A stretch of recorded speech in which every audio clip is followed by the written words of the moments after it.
Welcome back to Wisconsin Family. We are here at Wisconsin Granite down in McFarland, and we're having a lovely time here. We are. We're going to get a little walkthrough, a little show and tell of some of their favorite projects here. I'm looking forward to that. Yeah, that'll be good. But first, we're going to talk dogs. Janet, do you know the ASL sign for dog? Ooh, I shouldn't I? It is.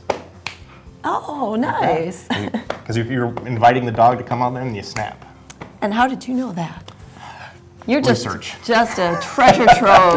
This is Nate Mathis-Vargas from Doghouse University. How are you, Nate? I'm good. How are you? Good to have you with us. We're great.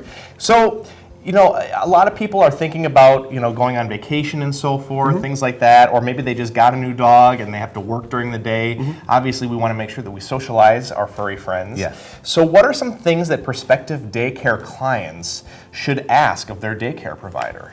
There's several things. The main ones are you should be able to see the facility. So when you call and ask, you know, can I stop by for a tour ahead of time? The daycare should be able to take you through and show you where the dogs are going to spend their time.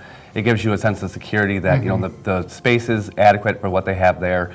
You can also see kind of what goes on, make sure it's sanitized properly, that your dog's going to be in a safe, clean environment. The other thing you want to ask is what their caretaker to dog ratio is, so that way you know your dog's being watched by people. They're not just a whole bunch of them just with one person kind of feeling overwhelmed. So that way they're getting the proper supervision while they're there. You want to make sure that the floors are something that's safe for them to play on and slip resistant. Rubber floors are a lot better for dogs to play on because they have a grip to their feet. Sure. The polished concrete or epoxy is also pretty good. The floors you want to avoid are ones that have like a grit to them because it can scrape their pads, and especially if your dog isn't used to going to daycare or going out walking much, it will hurt their feet. You want to check the staff training to see how much time they have before they're in with the dogs, what they go through as a protocol with that. You also want to make sure that the gates and the ways in and out of the building are double gated, so that way the dogs have no opportunity just to go from one door to the outside. So at our facilities, there's a gate between the dogs in the play area to get in the hallway, and then a gate between the door and outside, so that way they can't get through. They have to go through multiple ways just to get out. No door dashing. No door dashing, because some dogs are good at that.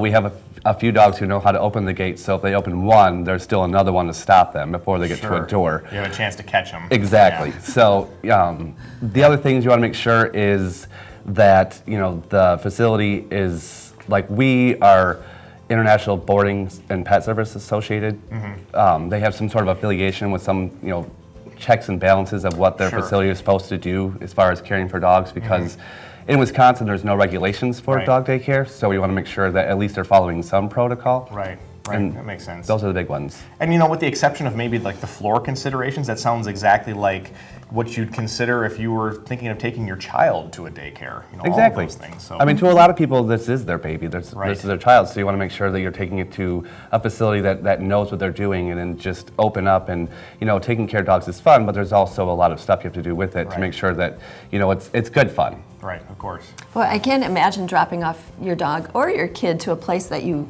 couldn't even see, like where they were going to be for their whole day. Exactly. Very interesting. Now, we have summer coming up, and I'm wondering what kind of considerations do you take when it comes into the hot months?